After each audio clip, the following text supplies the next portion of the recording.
Valentine's Day is waving, kaya kanya-kanyang plano ang Kapuso and Sparkle Stars kung paano isa-celebrate ang araw ng mga puso. Sina prinsesa ng City Jail stars Sofia Pablo at Allen Ansay may inihahandang pa-surprise para sa isa't isa.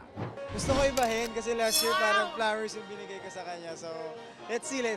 Bagamat wala pang concrete Valentine's plan si mga batang real star Miguel Tan Felix at girlfriend niyang si Isabel Ortega dahil busy sa trabaho, sisiguruhin daw ni Miguel na maipapadama niya pa rin ang love kay Isabel. Mga simple but sweet gestures, hindi mo mawawala yun. Flowers ba or Valentine's gift? Secret, malalaman niya na po pag hindi na.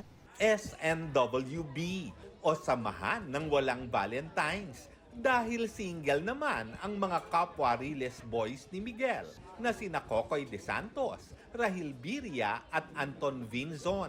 Pero may plans pa rin sila for Valentine's.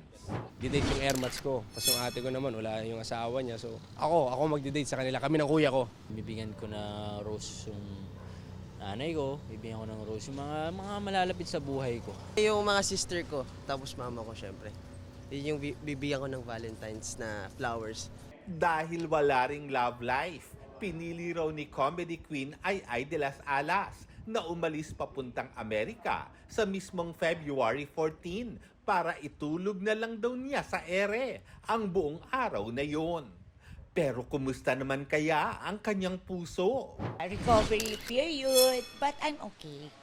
I'm happy. Para naman kay global fashion icon Heart Evangelista, extra special din ang Valentine's dahil saktong birthday din niya sa February 14. Gonna be celebrating it with her loved ones. Baka kami-kami lang ng family.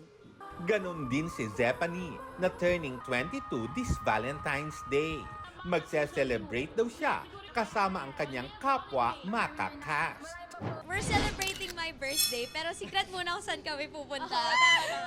Valentine's with her girlfriends din ang ganap ni may Ilonggo Girl star Jillian Ward for Valentine's Day.